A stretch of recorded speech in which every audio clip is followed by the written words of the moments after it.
కీసరగుట్టలో మహాశివరాత్రి ఉత్సవాలు వైభవంగా జరుగుతున్నాయి. ఆత్మలింగాన్ని దర్శించుకునేందుకు భక్తులు పోటెత్తారు.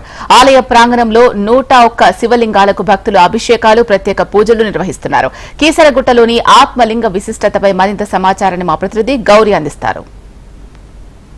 మహాశివరాత్రి నాడు ఎక్కువ మంది కూడా ఈ హైదరాబాద్ చుట్టుపక్కల ఉన్న ప్రజలు కూడా ఎక్కువగా వెళ్ళాలి, ఖచ్చితంగా వెళ్ళి ఒక ఆహ్లాదాన్ని పొందాలి, ఆ భక్తి ప్రపత్తులతో ఆ శివుణ్ణి కొలవాలి, ఆత్మలింగాన్ని పూజించాలి అనుకునే ఒక శైవ క్షేత్రం అయితే ఇక్కడ కీసరగుట్టగా మనం చెప్పుకోవచ్చు.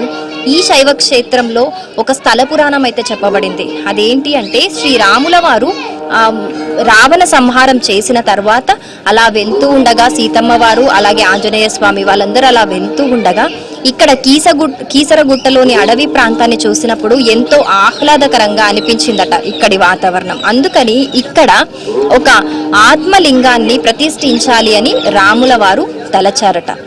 అప్పుడు అక్కడున్న ఋషులు కావచ్చు, మునులు కావచ్చు, ఒక ముహూర్తాన్ని ఖరారు చేశారు. రాముల వారు శ్రీ ఆంజనేయ స్వామికి కాశీ వెళ్ళి ఒక లింగాన్ని తీసుకురమ్మనైతే ఆజ్ఞాపించారు. ఆ ఆంజనేయ స్వామి కాశీ వెళ్ళి అక్కడ ఎన్నో లింగాలను చూసి ఏది తీసుకురావాలో తెలియక 101 లింగాలను తీసుకొచ్చారనమాట. కానీ ఆ 101 లింగాలు తీసుకొచ్చేసరికి ఎంతో ఆలస్యం అయిపోయింది. ఆ లోపలనే ఇక్కడ శ్రీరాముల వారికి ఆ పరమశివుడే ప్రత్యక్షమై ఒక ఆత్మలింగాన్ని ఇచ్చి ప్రతిష్ఠించమని చెప్పాడట. అందుకని మునులు ఖరారు చేసిన ముహూర్తానికే ఆ ఆంజనేయ స్వామి వచ్చే లోపల శ్రీరాముల వారు ఆత్మలింగాన్ని ప్రతిష్ఠించి పూజలు చేశారు. అది వచ్చి చూశాక ఆంజనేయ స్వామికి నేను తెచ్చిన లింగాలను ఏం చెయ్యాలి అని కోపం వచ్చేసి ఇక్కడ చుట్టుపక్కల అన్ని విసిరేశాడట ఆ 101 లింగాలని. అందుకనే మనం గనక లోపల ఒక ఆత్మలింగం అయితే ఉంటుంది మనకి రాముల వారు ప్రతిష్ఠించింది. అందుకనే ఇక్కడ రామలింగేశ్వర స్వామి అని అంటారు శివుణ్ణి. మిగతా 101 లింగాలు ఏవైతే ఉన్నాయో ఆంజనేయ స్వామి విసిరి పాడేశారట. అందుకనే ఇక్కడ ఎక్కడ చూసినా కూడా మనకి వచ్చే దారిలో కావచ్చు చుట్టుపక్కల లింగాలు కనిపిస్తాయి. ఇవి మొత్తం 101 లింగాలుగా ఉంటాయి.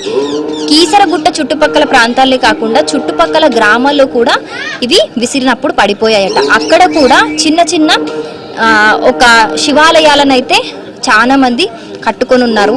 అలాగే శివరాత్రి రోజు మనం అందరము బాగుండాలి, ఆ శివుణ్ణి కొలుస్తూ అందరము బాగుండాలి, అందరిలో మనం ఉండాలి అనేలాగా ఆ దేవుణ్ణి స్మరిస్తూ ఉందాము, ఆయన ఆశీర్వాదాలు పొందుతూ ఉందాము.